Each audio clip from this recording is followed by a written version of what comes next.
Sup guys, it's your boy back at it again with another YouTube tutorial.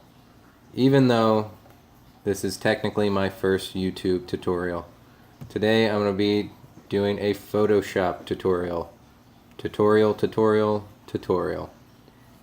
Today we will be taking a photo of an object.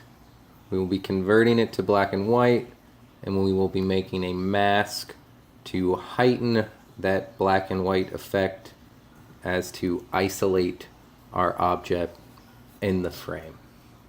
So here we go. New file.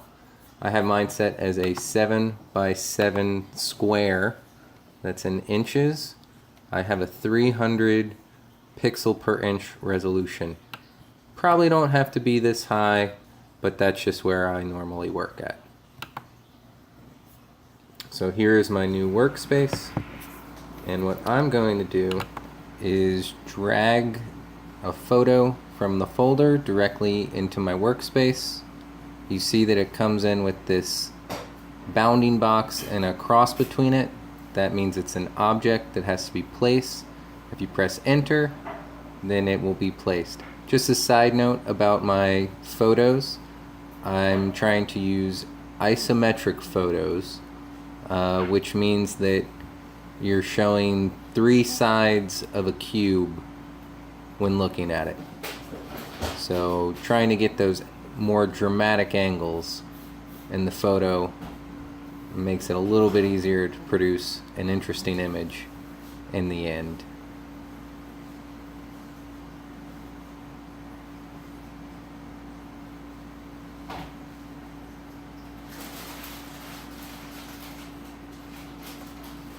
Okay, so the next thing that I do is convert the photo to black and white. There's a couple of different ways that you can do this.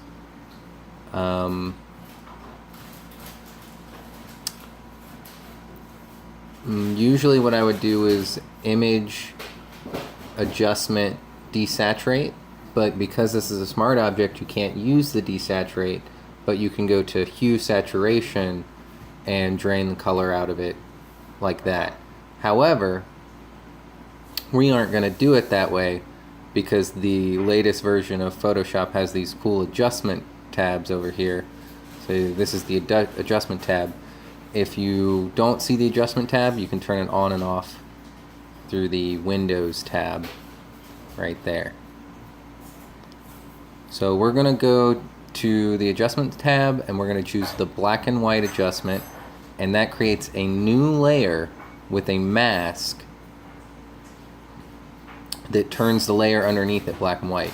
And what's nice about this is that the photo itself is unchanged and all of the mask properties are there inside of this black and white layer. So you can see here I've chosen black paint and I'm painting on the mask section of this layer, and wherever I paint black, that mask becomes transparent and you can see the color.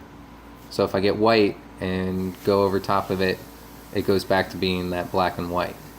So I'm going to undo, and another good note is this step backwards is if you got to go farther back than just one undo.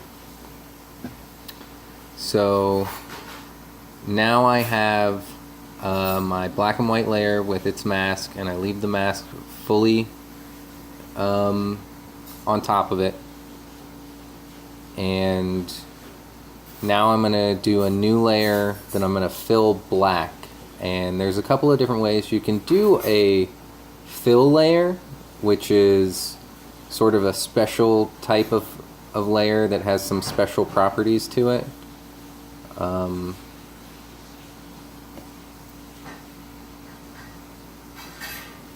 So you can get a new layer here, but you can do the fill layer if you come over to layer and do a new fill layer. You can choose the color.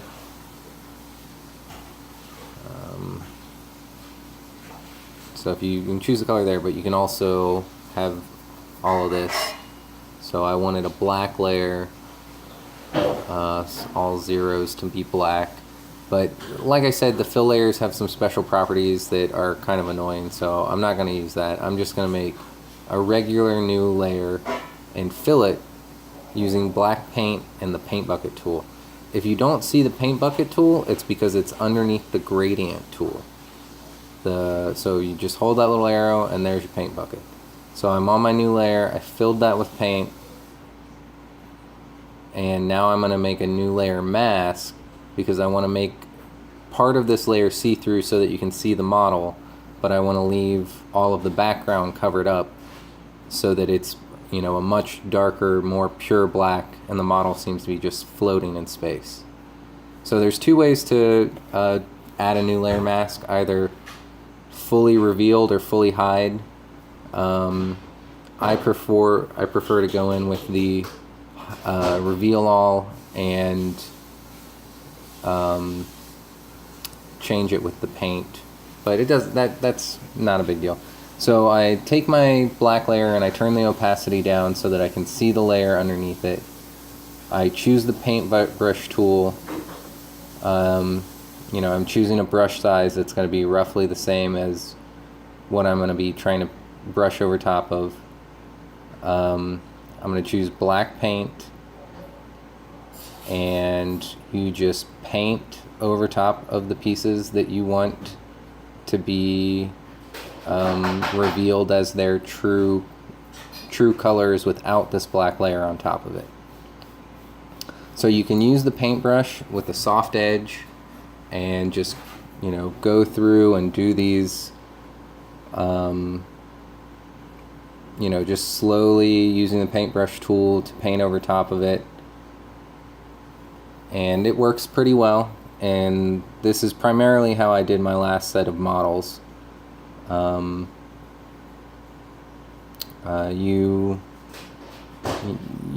can be more or less sloppy. If you turn the opacity up, you can see more dramatically what I'm doing with revealing the layer underneath. So, you know, this is definitely one approach. Another thing that I've done a lot is use the polygon selection tool, and you can just select areas that you want to paint the mask away. So I make my selection,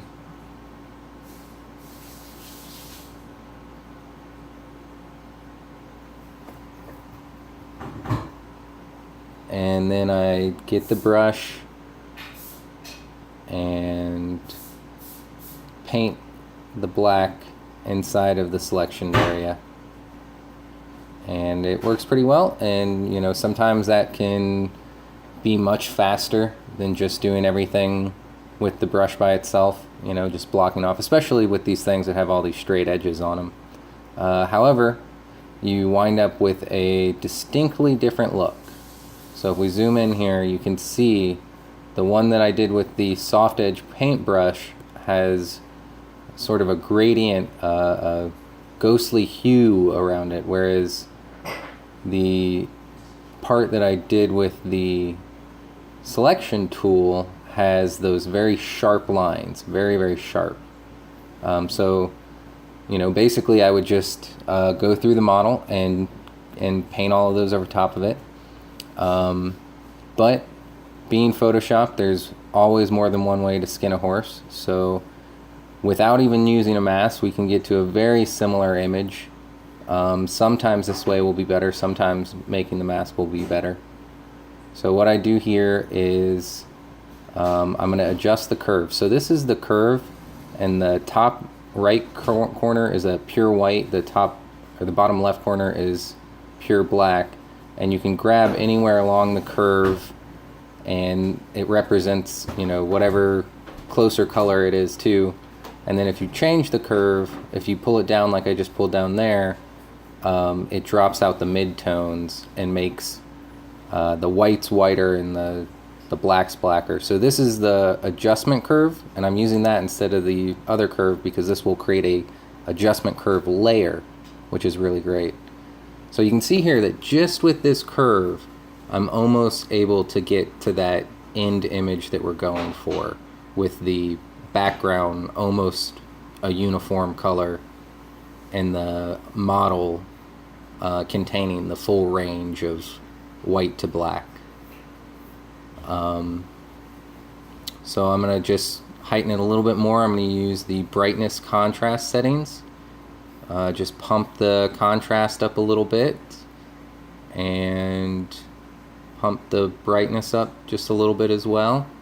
And really, the curves were so effective that this isn't even doing that much, but it does a little bit, so I still like to go ahead and open these. I think it's worth it. And then, you turn on the black and white mode. That's the mask, obviously. Turn off the mask. So that's getting there without a mask. 2 dead skinless cats. I hope you've enjoyed my Photoshop tutorial. Always save your work.